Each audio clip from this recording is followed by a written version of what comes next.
everybody, it's Rachel again. I just wanted to show you how we did this watercolor ink and flower nightscape.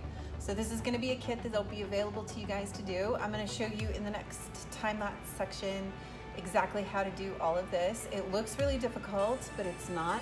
It's pretty simple. What we're essentially going to be doing is putting on a background with watercolors and making it look really nice, and then kind of using the design of where everything came out to highlight as a flower.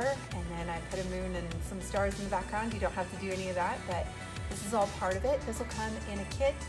Instructions for it or any additional questions that you have, please post them down below. And I am going to move into the next section where I talk about how to do everything. And you'll kind of see a bit of the process, this was my first time doing something like this. So if I can do it, you most certainly can. All right. So the first thing I did is I took some watercolor and I just dropped it on the canvas wherever I felt like looked good. And then I kind of decided that I wanted it to full cover everything, so I put it on to cover everything, and then I just dropped some additional colors. I actually set this to the side and let it dry, and what it ended up looking like was this.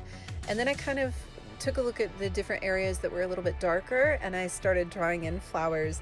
Now the truth is I didn't use a reference, so I just kind of ended up putting flowers anywhere. They don't have to look good, and they don't have to look particularly flower-like.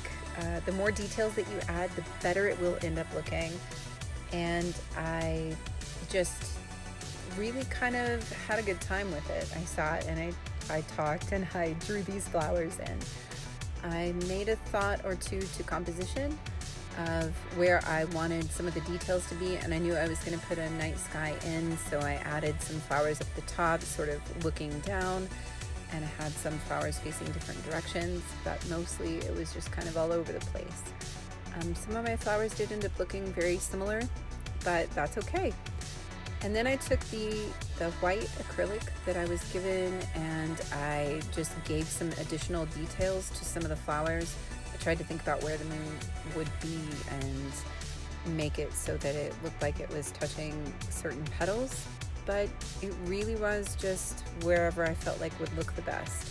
And it gave a little bit of extra depth to the painting.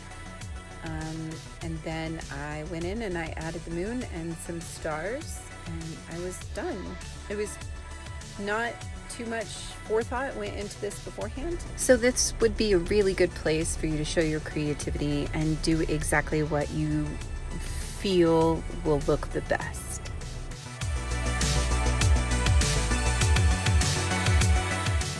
So hopefully you guys have a good idea about how to put this together. I would love to see exactly what you came up with, so please post your pictures of what you did afterwards on our Facebook site. And yeah, thanks for joining me.